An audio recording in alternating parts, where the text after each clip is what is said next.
Good afternoon. Welcome to today's webinar, 5 High Liability Problems in the Safe Management of Nightclubs, Bars, and Arenas. Managing aggression and emergencies at a nightclub, bar, concert facility, or entertainment venue is critical. It can significantly decrease liability and increase profitability.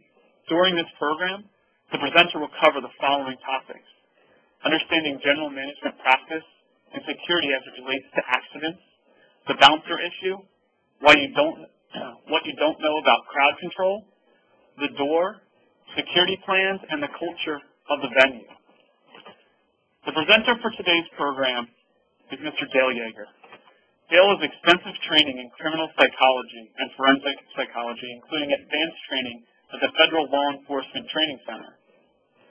As a criminal analyst, Dale has consulted on numerous criminal cases, including the first murder investigation of Jean-Benet Ramsey. Dale's research work on violence has been published in the FBI Law Enforcement Bulletin and Profiling Violent Crimes by Dr. Ronald Holmes. Dale has done his best to incorporate in the questions that were sent ahead of time by attendees into the presentation.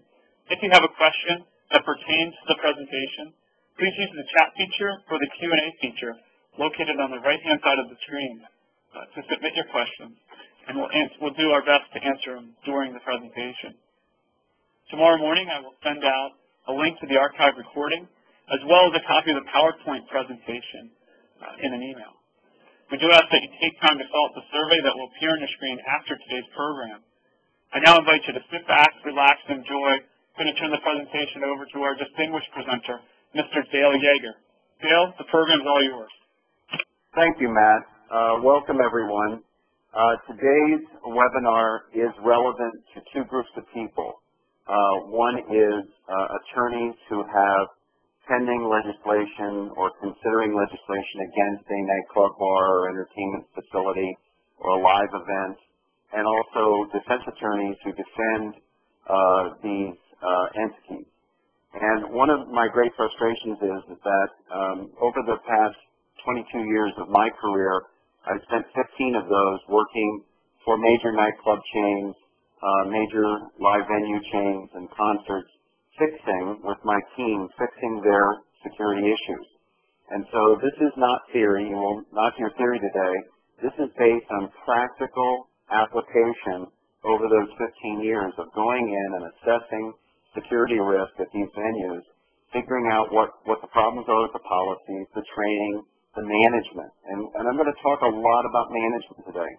If any of you are familiar with Dr. Peter Drucker, I was a student of his for over 15 years. And so I'm coming at this today mostly as a management issue, because if you're an attorney who is representing a client or representing someone on the other side of that, a plaintiff, it's important to understand some of the dirty little secrets that are involved here. And my biggest passion is to see that these entities, these venues, protect people ultimately. And so let's start talking about the issues at hand. So, a well-managed company is a safe company. This is our mantra at SERA. We believe that all problems related to security and emergency management are management problems. They're not equipment issues. Many people, including in the building you're in right now, have closed-circuit TV cameras. No camera ever created has cognitive ability and peripheral vision. Only human beings have that. And so cameras and other security equipment are really secondary to properly train and properly manage people. And so when you go into a company that is well managed, you will find that it is also safe. There's a correlation between the two. General management practice and security as it relates to accidents. Well, accidents are caused by a lot of problems and a lot of management issues and training issues. First and foremost, it's poorly hired, trained, and managed security people that cause liability. Dr. Drucker used to say to us, you have to first hire good people and then turn them into good employees. One of the problems that I've seen in my career and we've seen in SERA is clients who have very poor hiring practices. Their due diligence isn't very effective. Their HR people, even with 15, 20 years experience, are not very good at vetting people and interviewing them properly. You have got to start with good people. And if you're going to subcontract out security to someone else, you have a responsibility to vet them also. Make sure that they're training their people. And generally, they don't train them very well. Make sure that these are people that are not hiring convicted felons. That happens a lot. You have to really do some research and some investigating when you hire vendors. If you're an attorney who has a pending action against a nightclub, bar, entertainment venue, live event, this is a place to look, is that relationship between the host and the vendor security. This is where many attorneys fail to really understand the issues. Security affects every aspect of the management of an entertainment venue: money management, employee management, supply management. These three elements are very, very important, very key, and they're all related. They're interrelated. They're all correlated to each other. Money management, if people are not managing money correctly, you're going to have internal theft. You're going to have short drawers. You're going to have theft of revenue. And so that tells me right there, when people are having those kind of money management issues, that means the whole organization has management issues.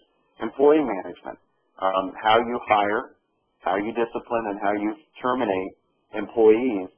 Those three policies have a direct effect on the security and safety of a venue, and I'm going to talk about that more as we go through this. And then thirdly, supply management. What's the internal theft like of product? Of information. If that's not being protected, again, the whole company, the whole organization is unsafe. And this is something that requires that people put time and effort into it. The bouncer issue. Let's talk about bouncers. Bouncers are thugs, plain and simple. The whole term bouncer actually relates to untrained muscle. The very word means to hurt people. And if people are going to hire bouncers, or they're going to hire security people because they play football, or they wrestle, or they do MMA, well, you're asking for trouble. Because these are competitive people who like to fight. They like to compete. And the problem is that a good security professional, which is different than a bouncer, is someone who is extremely calm and has a lot of patience. You may have seen the movie back in the 1980s called Roadhouse. And in that movie, he talks about when he's cooling down or getting this bar under control, he talks about firing people and saying you don't have the temperament for the trade. And it's very important that you look at that term. I think it's a high liability term to even use that term. But then again, some vendor security just hire people for size. And I will tell you that I've run professional bodyguard teams, executive protection teams for Capitol and A&M Records. And I will tell you that none of my people were over 6 feet tall. Most of them were about 5'8", 5'9". And they were very effective because they had good communication skills and good cognitive skills. Not an issue of muscle. It never was. A bouncer's ego causes problems. I have watched numerous places where security people and bouncers have caused problems by hitting on women, hitting on men, causing fights. This is part of the problem. A bouncer is not a professional. A bouncer is a thug, and that's not a trained professional. And if you're going to hand over security to those kinds of people, you're going to get what you purchase. You're going to get people that want to start problems. A security professional is a qualified, properly trained, and managed employee. Anything less, you're asking for trouble. People are going to get hurt. People are going to get killed. And so it's important, if you're an attorney who is representing someone who has been injured in one of these facilities, looking at this bouncer issue, looking at the quality of the security is critically important. How were they hired? How were they vetted? Many times, for example, in the state of New Jersey and other states, New York, security people have to be licensed. And we find when we look at the records in these cases that they're working events and they haven't been licensed or qualified for years. And so looking at these documents and discovery is very important. If you're an attorney that is in the defensive end, protecting your client, you need to be bringing these issues up. These are issues of liability. exposure. We call them liability bombs. What you don't know about crowd control. Well, who's in the crowd? The first question you have to decide before you have an event, whether it's a live concert, a political event, any type of event, you have to ask who's in the crowd. What are the potentials for risk? I was in Los Angeles on Sunset Strip in 2004, and I was at a very famous venue, and I was told by the security director and the senior executives that that concert that was going to be held later that evening was going to be very calm, very family-oriented. And I said, okay. I said, well, what are the variables? What else could happen? Oh, no, nothing's going to happen. Well, here's the problem. 2 street gangs, Los Angeles street gangs, showed up that night because they had the wrong date for a concert. And they showed up at the wrong concert that night and created a riot. I was in the middle of that riot. I ended up with a blood-soaked shirt, trying to protect people. It was mayhem. 4 different police agencies came out. So when people assume, that shows that they're not properly trained, they're not managing the event. This is something we need to look at from both sides as attorneys. Number 2, venue design. The design of a venue is critically important. How big is it? How many can it handle? Part of the problem with live events, nightclubs, bars, is that the fire marshal says this number of people can be in this facility, and everybody knows listening that people shove in as many people as they can get away with. Well, that creates emergency evacuation issues. It creates anger because people don't like to be shoved together like that. It creates arguments. And so venue design and how many people are in there is critically important. This is where management comes in. You might end up making $20,000 that night at a nightclub, and you'll lose it all in a lawsuit because you crowded too many people in there and you didn't manage them correctly. And so it's very important to look at the venue design. That tells a lot. We analyze venue design related to incidences all the time. That tells us a lot of what's really going on in that organization. Number 3 is the verbal control issue. It amazes me how many security people mumble. And we always say in my profession that if you mumble, you should get a different job. Mumblers cause problems because people fill in the blanks when someone mumbles, and usually it's not very good, and it starts conflicts that should have never started. They can't command or communicate during an emergency. This is another liability bomb. People who weren't hired correctly, who were hiring the wrong people, not training them properly. This is a serious problem. It's something to be looked at when an incident occurs. The door issue. Control happens at the door. We say that ingress and egress is the secret to success. Whether it's an outdoor concert, whether it's a nightclub, whether it's a football game, it does not matter. The door is where it's controlled, where you are assessing people as they come in to tell if they're going to be a problem or not, groups of people, individuals. Properly trained door people are critically important. In the United Kingdom, for example, it is law that every nightclub, every live event facility in the UK must send their door people for training, extensive training, and be certified every year because they've had so many problems over there. Most of you may know that London and Glasgow and other areas of Scotland are the most violent areas in Western Europe. Serious problems. And so they crack down on it. And the problem is that who's watching the door? Who's watching the entrances and exits of a facility? The event I told you about in Los Angeles was actually created by someone who was thrown out and snuck back in because the door of this facility, the exit and entrance points, were not being controlled and well managed. Number 2, prevention happens at the door. Prevention. Prediction and prevention is the key, not reacting. Anyone can react. The key is prediction and prevention. That requires hiring quality people, training them, and managing them correctly. These 3 things are critical as an attorney when you're looking at a case, understanding that case. Also, when you're a defense attorney trying to defend your client, what part did they play in this? Many times we're hired to TASA to just consult for defense attorneys to say, all right, tell us the quality of this case. Where are there going to be the problems so that they can put their strategy together to defend their client? And ultimately, really these cases should never happen. So in conclusion, the issue of managing a nightclub, bar, live event, concert, anything like that really requires some excessive, in some cases, scientific training. But starting with hiring practices, how good are the hiring practices? What really was done? Number two is how were they trained? Was it just a briefing for 30 minutes or were they really trained? Number three is how good are the management team? Are they properly managed? Those are the three critical things to look at and what I hope you'll take away from this program today. Lastly, one of my biggest issues, security plans. Security plans and the culture of the venue. Every venue has a culture. An emergency plan is after the fact. It doesn't prevent anything. And I always say that emergency plans, you should erase the name emergency plan and write screw-up plan or clean-up plan. I don't like to clean. I don't think any of you do. But never kid yourself to believe that emergency plans prevent anything. They're clean-up lists. They're after the fact. And yet people will put a lot of time and money into an emergency plan, but little or nothing into a security plan. And a security plan is a document that's a living document that predicts and prevents. It's not a reaction document.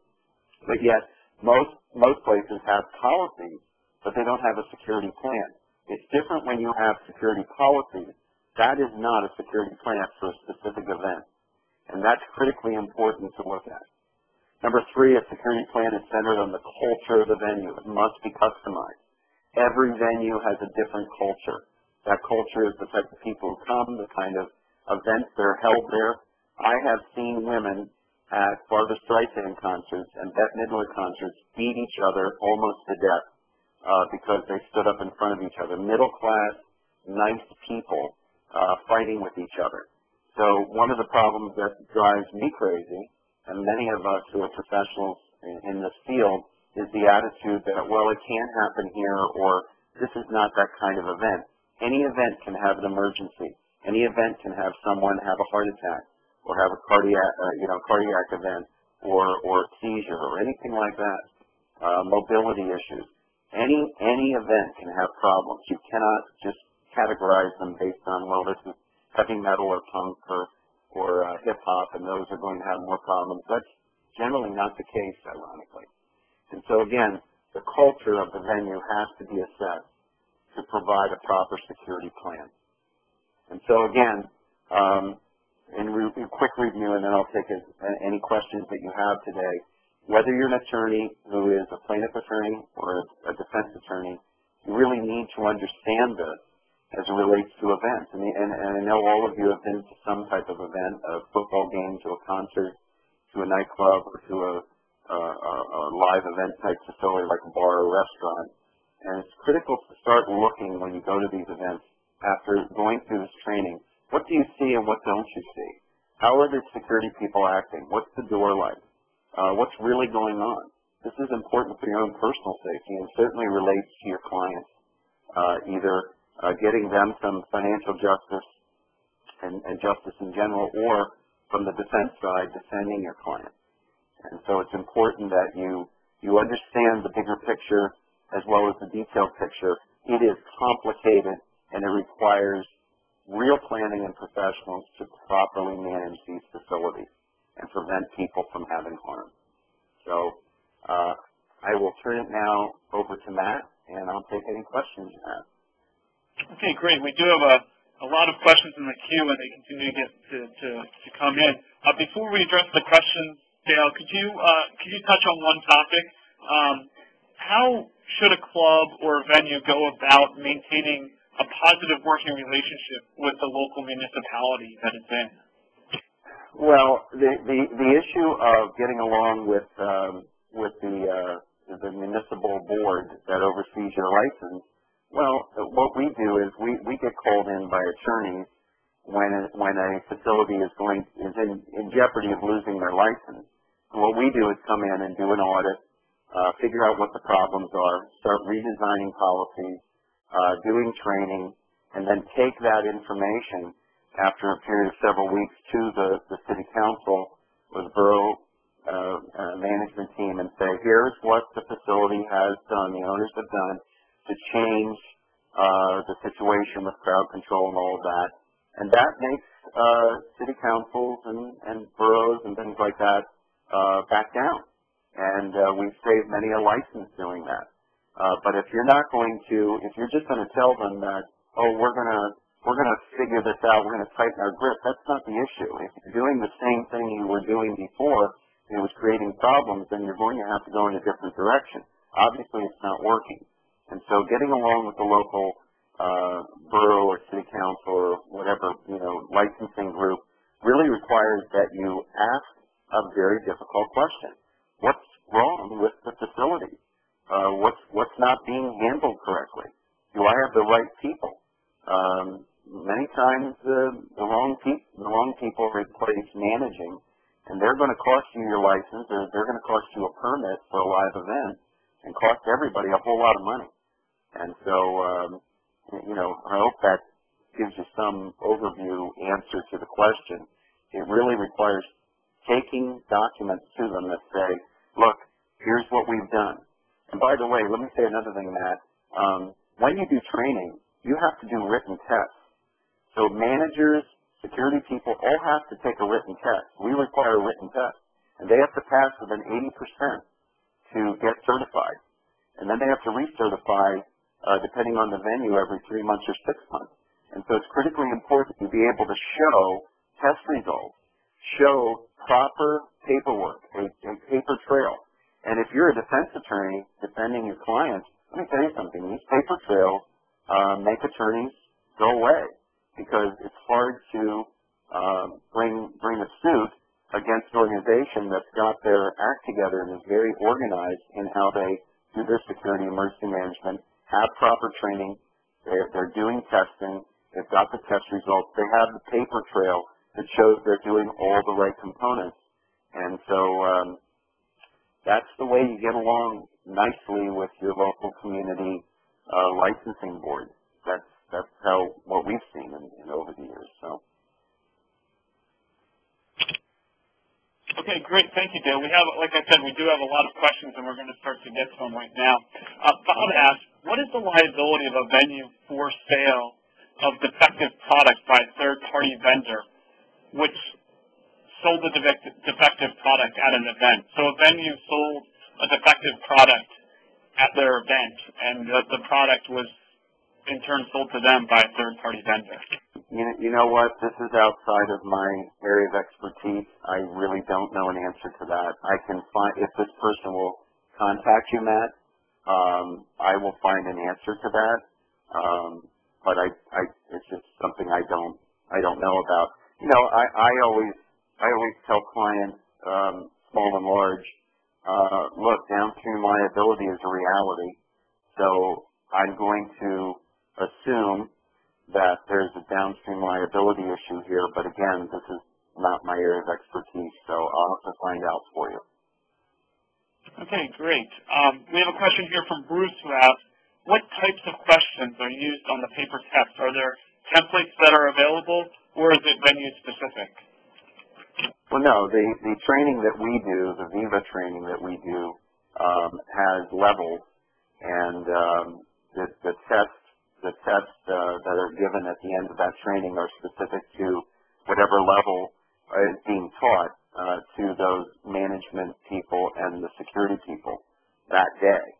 So the tests are relevant to that level, and we have 12 levels of training.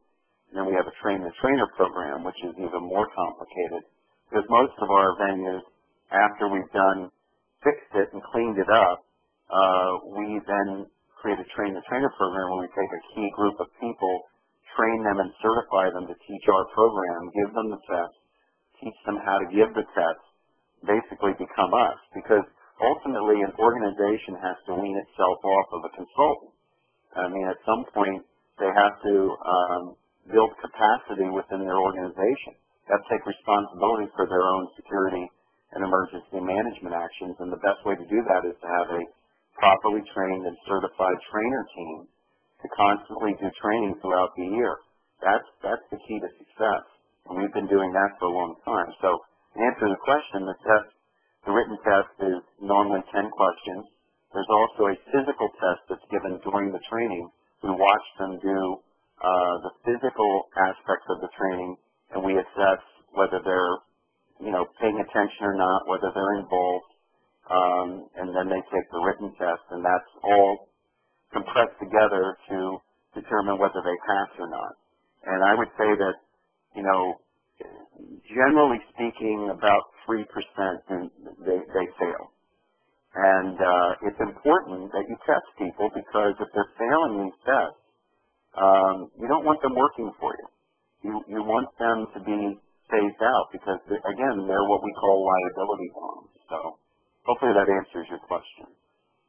Okay, great. Thank you, Dale. We have a question here from Stephen, who asks, there were 2 fighting groups within a bar, and they were escorted out of the premises through the same major exit and directed to go in opposite directions without any further inquiry of the groups or monitoring beyond the exit. Serious injuries later occurred with the groups soon reconvening down the block. What are the best practices for handling a situation like this? Well, first and foremost, if you're a plaintiff attorney or a defense attorney, you need to find out in that city or town what the portal law is. Almost every, city or mid-sized municipality has some type of portal law. And that basically says that the owner of that facility is responsible for people 4 feet from their doors, 5 feet, 6 feet, I've seen up to 12 feet. San Diego has a different portal law than New York City. And so first and foremost, you have to know that, and it's surprising to me, well, it shouldn't surprise me.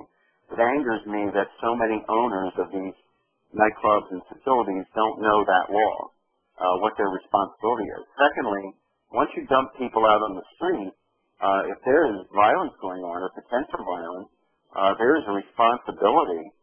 If that was happening in your bar, from my understanding of the law, and I'm a trainer for the U.S. Justice Department, so I think I got this down pretty well.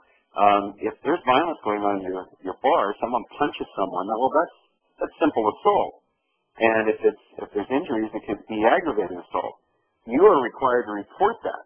And so when owners are just dumping people out in the street and hoping for the best, that can, in certain municipalities, that can actually be construed as obstruction of justice because you're hiding a crime. So, this is where defense attorneys need to give briefings, really trainings to these owners and these managers as to what the laws are.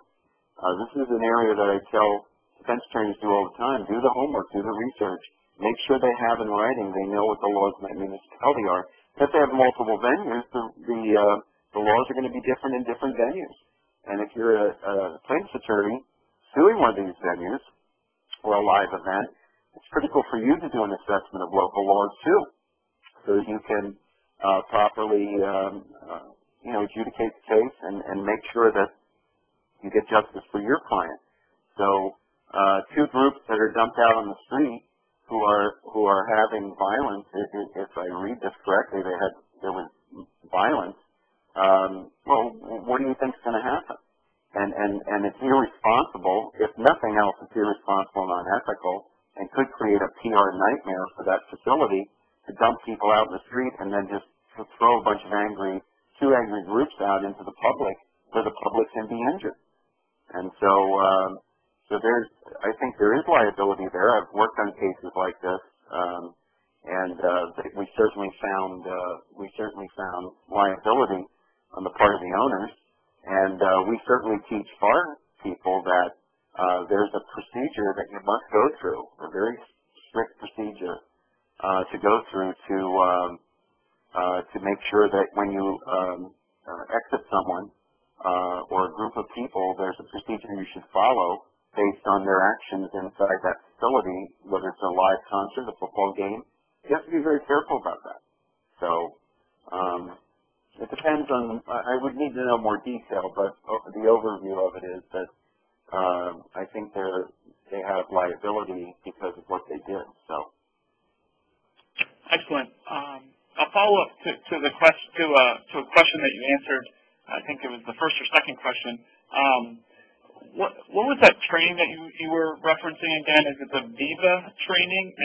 VIVA training is, we invented the VIVA program in 1991, Verbal Intervention Violence Assessment. And originally it was developed and is still taught for law enforcement throughout the world. We have a VIVA law enforcement program.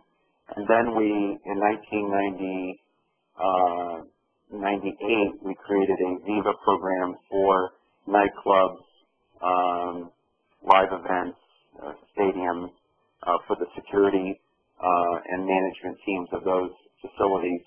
And so we've had that program for a long time. It's actually mentioned on the U.S. Department of Justice website. So it's been around for a long time. And it exceeds the standards of, as is, the American Society of Industrial Security, which sets standards for commercial security throughout North America. And it goes beyond that. And it's been a very effective program for our clients like the House of Blues, SD Entertainment Group in LA, Gaylord Hotel Chain, Beyond Center in Syracuse. It's been very, very effective for them. So I hope that answers your question. Okay, great. Thank you, Dale. This question comes from Lars, who asks, would you recommend security professionals within a venue carry or use mace or a taser rather than physically fight with a patron who's misbehaving? I'm not. First of all, let's talk about mace and pepper spray, and this is relevant to all of you who are listening when it comes to your own personal safety and the safety of your family and your children. It does not work. I've been hit in the face 6 or 7 times in my federal training with it, and it hurts, but not enough to stop me from hurting someone else. The Justice Department did a study on it related to trained police officers using pepper spray and mace. They found that it was only effective about 30% of the time, and it can be affected by wind. So the wind coming out of an air conditioning vent can blow it back in your face. If it's under 40 degrees outside, it will clog up. It's really not very effective, and you can hit bystanders with it, which is bad. So it's just not it's just not an effective tool. And then secondly, you asked about tasers. I'm a fan of tasers. I've seen how they have protected police officers from being harmed, and also suspects from being harmed when properly used. So please don't email me and yell at me. I train a lot of law enforcement, and it's become a very effective tool that has prevented people from being shot and being hurt when they've done bad things, and police are trying to take them and cuff them. But I would say in a venue like that, it's a bad idea, because anyone who understands basic electricity knows that if you're tasing someone and they grab you, they complete a circuit, now you're tased. So we believe that a good quality flashlight and a radio, properly trained people, can handle large groups of people with just a flashlight and a radio. It doesn't require things that are, in some ways a pseudo weapon. So that's my professional opinion about it, based on a lot of experience. It's not necessary. And there's a lot of problems with it, liability-wise. Great, thank you, Dale. To follow up on that question, what recommendations do you have for security professionals to break up or prevent bar fights or fights from occurring at a specific venue? Well, you have to start at the door. You have to start at the door. You have to train people how to do forensic psychological assessment, and that's what we do. Teach them how to read people's behavior at the door, figure out who are going to be the problems, who are the groups that are going to be a problem, and then they have to radio the other security people and monitor the behavior of those groups or individuals so that they can intercede very quickly. Now, the intervention part requires extensive training in the power of 3 and some what we teach, psychological and verbal manipulations, which are able to control people's behavior even when they're drunk or high. And it's become more complicated over the last several years to control people because a lot of people are on antidepressants. And the problem with antidepressants, we've had to adjust our training because of this. Number one, it deadens pain, compliance, nerve compliance, and it also makes it harder to speak to the unconscious mind. I know I'm getting technical here, but we've had to come up with ways to get around that so that people can be controlled and safely escorted out the door and calm down, reducing their aggression. It can be taught. We've been doing it a long time, but it's not simple. It's not simple little drills. It really requires professional training. I mean, I wish I could give you a simpler answer, but there is no simple answer to that. Some things, Matt, are just very hard to do and require some effort, and this is one of them. So. Oh, definitely. We have a question here from Thomas who asks, should a security plan be a formal, detailed, written plan, or merely a set of guidelines? No, it should be an absolute formal plan, and it should be protocols, not just a plan. It should use the word protocols. And if anybody listening has been in the military, you know that a protocol is not a suggestion; it is a plan of action, A, B, C, D, E. If you've ever done any work dealing with police action, police departments have a color-coded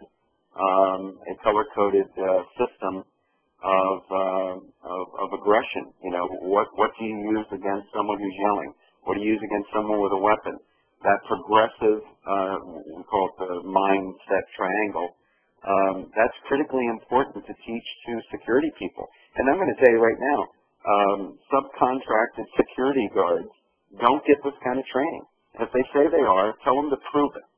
This is the critical thing. Don't take their word for it. Say, show us in writing the training program that you gave your security guards as a vendor security, a subcontracted security company. Show us the test results. They're not going to be able to produce any of that.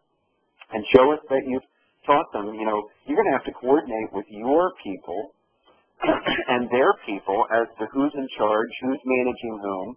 All of that has to be put down. And if you're an attorney who's taking action against a facility or a live event, you need to look at this. You need to have someone to expertly look and assess what was the pre-planning involved. Who's managing whom? This is a good question. It's very, very important to understand this issue in detail. Frankly, it's very important. Security plan cannot be suggestions because when we see that kind of thing as experts, we rip through that very easily when people are not putting a formal protocol plan together. You are not there to create, as a security professional, your own way of doing things. You have to follow proper procedure.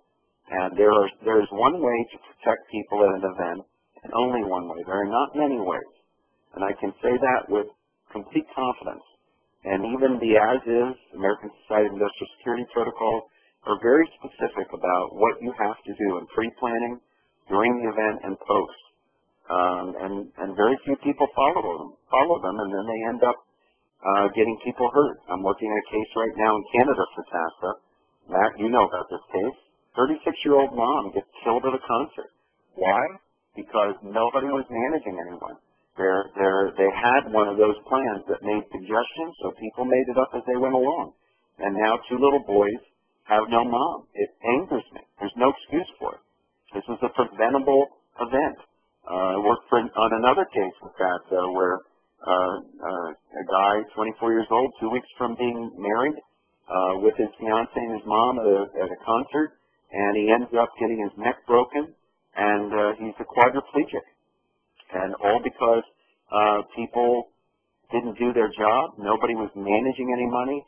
In that case, they had a plan like that, one that just had a couple of suggestions on it.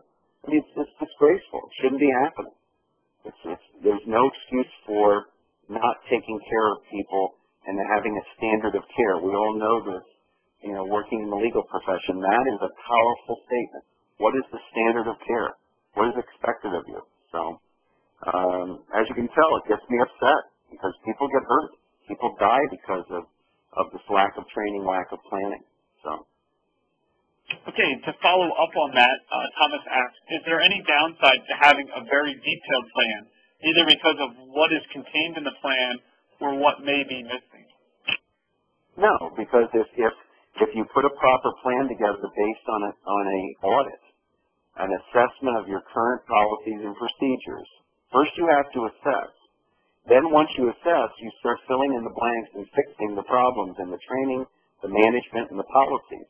Now you've got a properly constructed program where you've surpassed the standard of care.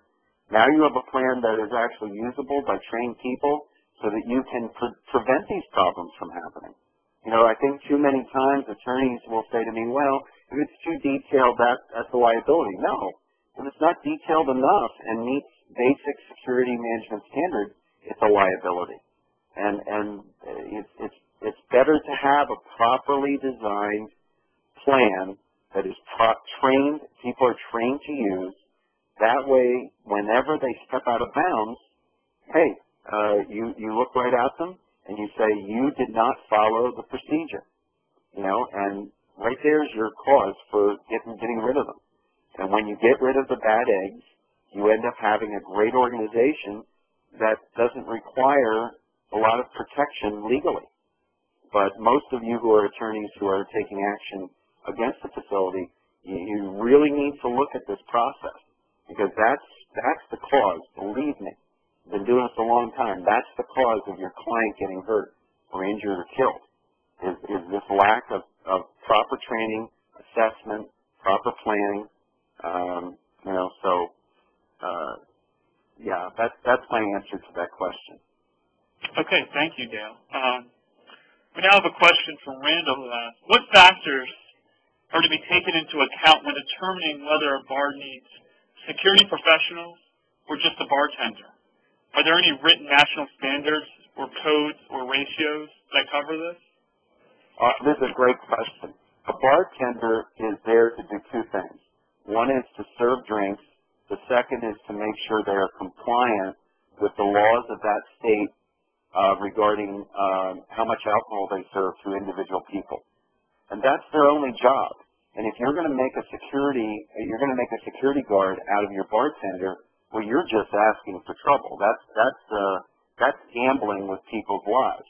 If you have a public facility where people are consuming alcohol, you need, depending on the amount of people and the structure, the design of that bar, you need at minimum 2 people on heavy nights and 1 door person minimally during the week. So there's the national standards on it.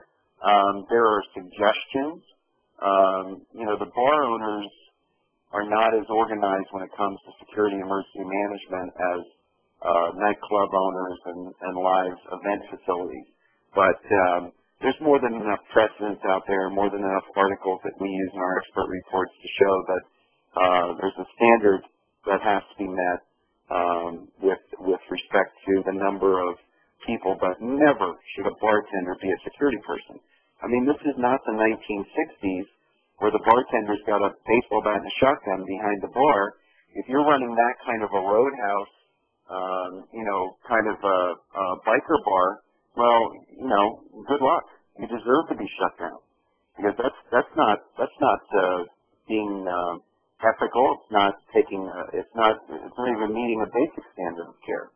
So, in answer to the question, bartenders should never be security people. Their job is to protect the liability of the bar from over-serving people, making sure they stop serving alcohol at the specific time that the municipality has determined, and serve drinks. That's it. That's their job. You know, and I would say this too, Matt. Janitors and custodians shouldn't be security people. I see that a lot. you know, or they'll make a waiter a security person. You're just asking for trouble. Security is security, waiters are waiters, bartenders are bartenders. Period. End of story. So. Okay, thank you. We have another question here from Edward, who asks, aside from verbal control of fights, and you had already touched on this, that security professionals should only have a flashlight and a radio, what are security professionals required to do to break up fights at venues, or what is expected or within the ethical confines? Well, first of all, if a fight begins, I already know that those security people are not security professionals and that they're poorly trained. Because if you properly train security personnel, they are going to predict and prevent every single time. Because if you are trained to understand how females fight and how males fight, there is a radical difference. And you are scanning that crowd, and you have sectioned that crowd off, and you have people with zones, and they are doing their scanning properly, they're going to see something broiling, and we have the 3-second rule. There is a group of people on that group stopping them from throwing fists within 1, 2, 3. That's what we teach, 3-second rule. And so if you're properly trained, nobody's going to throw any punches. You're going to move in very quickly, even with females. Females go 0 to 60 like a Porsche 911 when it comes to fighting. There's no puffing up the chest and using profanity like males do. They go very quickly, but there's still enough time to do the 3-second rule and stop females from fighting. So again, there shouldn't be any fighting. And if you're scanning and if you're managing your security personnel and making sure they're watching and they're doing their scans, they're 180. They're scanning 180. They're scanning low, medium, and high. They're looking for events on the floor. They're looking for events mid-range and then also high. You've got to watch balconies and staircases and things like that. It's a lot of work. It's hard work being a proper security professional. So again, the fight shouldn't happen. If they do happen, we teach physical ways of controlling people, very large people, 2 at a time, and moving them quickly out of the facility so that the hitting stops and the aggression stops. And things we teach, nobody's getting bruised, no one's getting injured. They're different than what you see on TV in the movies. They're very sophisticated. We also teach the same thing to law enforcement, and it works. Nobody gets hurt. It stops the conflict. They move out very fast. In fact, we tell our people that if you do it correctly as a manager or security professional, if you do it correctly, no one around knows that they've been taken out, the group's been taken out. No one should be aware of it. It should be that clean and that fast. And so that's my answer to that question. Okay, great. We have a question here from Holly who asks, what do you think about the practice of having local police officers assisting in house security for certain events at certain venues? Well, there's a problem with that. Now, we've trained in this company in excess of 400,000 local, state, and federal law enforcement. I work in law enforcement. I work on criminal cases. Let me tell you something. The problem is they're not trained in security management. So you're asking people to come out of their training and their environment into an environment they do not understand and they're not trained for. Now, it's one thing if you hire law enforcement to help you with crowd control or to be present at your event or your facility to help in case something goes down. But you never want to make them security people, ever, because they're not trained to do that. And they're not going to be effective at that. Security is security, law enforcement is law enforcement. In fact, it's interesting, in most states where you have to get a carry permit, even sworn police officers must go to special training to be armed bodyguards, because it was understood for the last 40 years in most states that law enforcement is different than bodyguard work or security work. So, again, depending on how you're going to use them, crowd control, traffic control, or being on site, which we are a big fan of, to be ready to deal with any situation, that's not a problem. That's wise.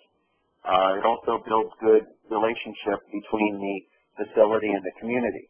But at the same time, you never use them for security, ever. And you never ever use them for bodyguard work or executive protection work. I've seen that be a disaster. And I ran a team back in the 90s with retired LAPD people on it, and I had to take and train them over a period of almost 2 months how to do executive protection for the entertainment industry, because it was just very foreign to them. So it's kind of like asking a Marine, a U.S. Marine, to be a security guard. That's not what they're trained to do. You're putting them in the wrong environment. So. Okay, great. Thank you. We have a couple more questions, and I would encourage all the attendees to submit their final questions if they have them, because we only have about 9 minutes left in the program. Dale, how do you address controlling alcohol distribution at a concert venue or a bar? Well, you know, what we tell our clients is that, and something we tell plaintiff attorneys when we're working with them, is take a look at what the laws are regarding that in the municipality and the state the facility is in. I don't know of a state, there may be one, but I don't know of any state in the United States that doesn't provide free DVD-based training or live training for managers and bartenders regarding the laws of the land, so to speak, for distribution of alcohol. Depending on how big the facility is, a lot of times with live concerts, races, that kind of thing, you'll see companies hiring outside vendors to provide the alcohol. Well, again, you're going to have to do your vetting. You're going to have to see if they've violated state law or municipal law. What can they produce to prove to you that their people are properly trained to dispense alcohol correctly under the law? And then more importantly, are they managed? What's the management like? Are the managers sitting on their hands, texting on their phones, or are they actually managing their people and making sure that they're pouring correctly, and making sure that they're keeping with the standards? Again, it's a management issue, it's a training issue, it's a vetting issue. Again, most places have, most states have, through their liquor control boards, some type of DVD-based training that everybody should go through. You should test your people, make sure they're doing that, and if you're using vendors who are going to serve alcohol, they better prove to you that they're doing everything that they're supposed to do to take care of that, take care of the laws and proper procedure. In fact, I know that there are organizations out there that talk about this. There's articles that ASIS has written about this, American Society of Industrial Security. So the information is available and usually free of charge. So. Okay, great. To follow up on that question, Laura's asked, some bars in our state have had their license suspended because there have been too many calls to the venue. I guess he's saying too many police calls to the venue. Does this create a disincentive to call the police, and how can these bars and venues work with the local municipalities to have a cooperative relationship on these calls?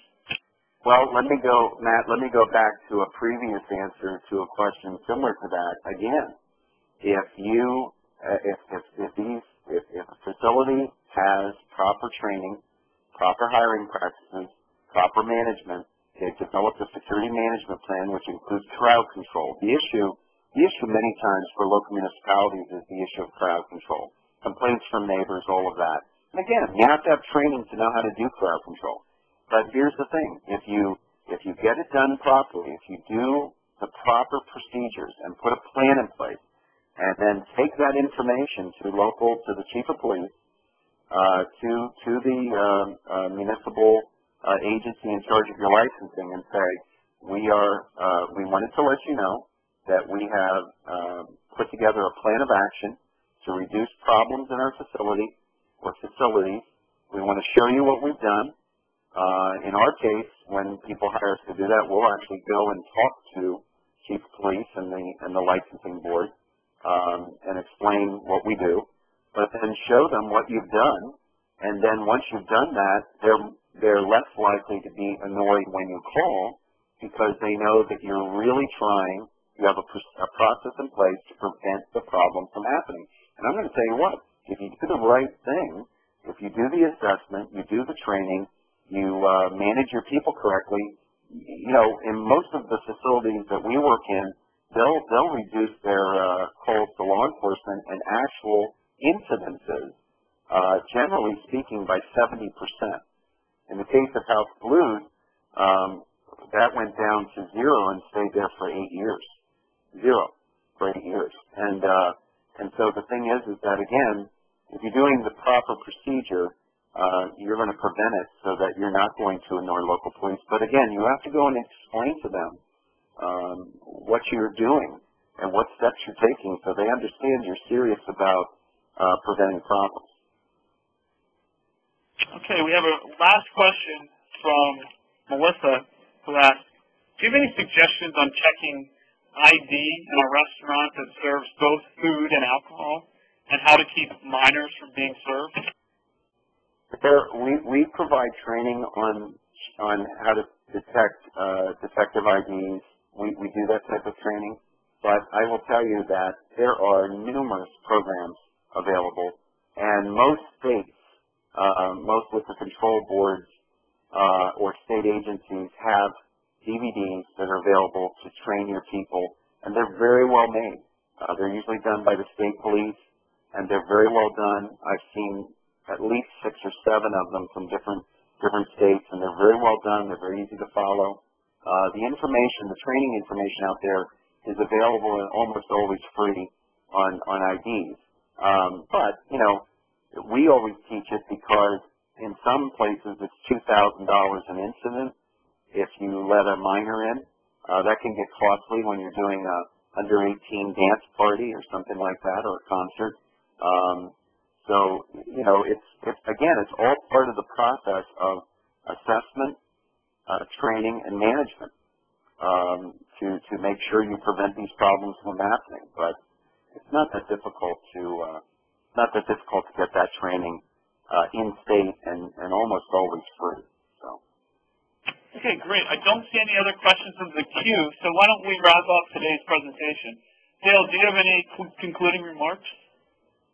I would say, you know, depending on who you are as an attorney, defense, plaintiff, I hope that you'll start looking at your cases more broadly and comprehensively, I should say, and start really asking some difficult questions.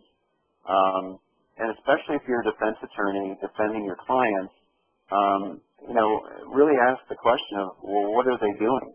What are they doing? Are they doing proper procedure to prevent problems from happening? And then if you're a plaintiff's attorney, you're going to need, you know, some expertise to look through the information to see what they've got and what they don't have, because that's where the smoking gun is going to be. So I would just say that again, you know, look, we're all adults, we're all professionals. The bigger issue here is that we depend on people at these facilities to protect our relatives and our friends, our children, from harm. And so this is an issue of ethics as much as it is an issue of legal. And we have to take this very, very seriously. But thank you, and if you have any questions, contact Matt, and I will gladly answer any questions you have. We're here to help you. So. Thank you so much. Thank you, Dale, for the time and the effort that you put into today's presentation. And thank you to everyone in attendance who took an hour out of your busy schedule to spend with us this afternoon. As Dale said, if you would like to speak to Dale about a specific case that you're working on, please contact us here at TASA. Our telephone number is 800-523-2319. You'll be receiving an email from me this afternoon at 3:30 p.m. thanking you for attending. You can just simply reply to that email, and I will pass whatever questions or comments you have on to Dale. We will be sending out the link to the archive recording of this program tomorrow morning.